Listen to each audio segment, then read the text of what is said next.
In today's video, I'm going to show you exactly how to embed a video in Notion step by step.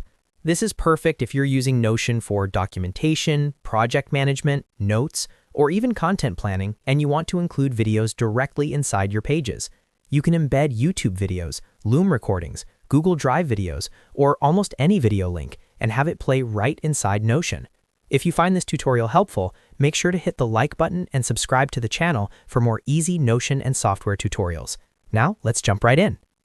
First, make sure you're logged into your Notion workspace. Once you're inside Notion, start by going to a new database. This could be an existing database you already use, or you can create a brand new one, depending on your workflow. Creating a new database helps keep your video content organized, especially if you plan to embed multiple videos across different pages. Next, inside that database, click on New Page. This will open up a fresh page where we'll be embedding the video. When the page opens, you'll see a few layout options. Go ahead and click on Empty, so you start with a completely blank page. This gives you full control over where and how the video will appear. Once the empty page loads, click anywhere on the page so your cursor is active.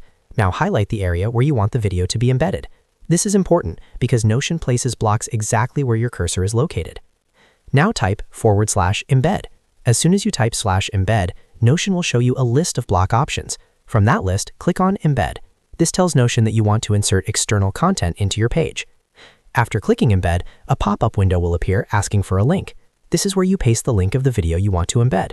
You can paste a YouTube link, a Vimeo link, a Loom video, or any supported video URL. Make sure the link is correct and publicly accessible so Notion can load it properly. Once you've pasted the video link, click on Embed Link. Notion will now load the video directly inside your page. After a moment, you'll see the video player appear, and you can play the video without ever leaving Notion. Now let's adjust the size of the video so it fits your layout perfectly. Move your cursor to the right edge of the video block. You'll see a resize handle appear. Click and drag it to resize it. Dragging it inward makes the video smaller, and dragging it outward makes the video larger. This is great if you want the video to span the full width of your page or sit neatly alongside text. You can also move the video block around just like any other Notion block. Drag it up or down, place it between text, or add headings and notes around it to give context to the video. And that's it. You've successfully embedded a video in Notion. This is a simple but powerful feature that makes your Notion pages more interactive and informative, especially for tutorials, training materials, and project documentation. If this video helped you, don't forget to like the video and subscribe to the channel for more Notion tips, tutorials, and productivity guides. Thanks for watching, and I'll see you in the next video.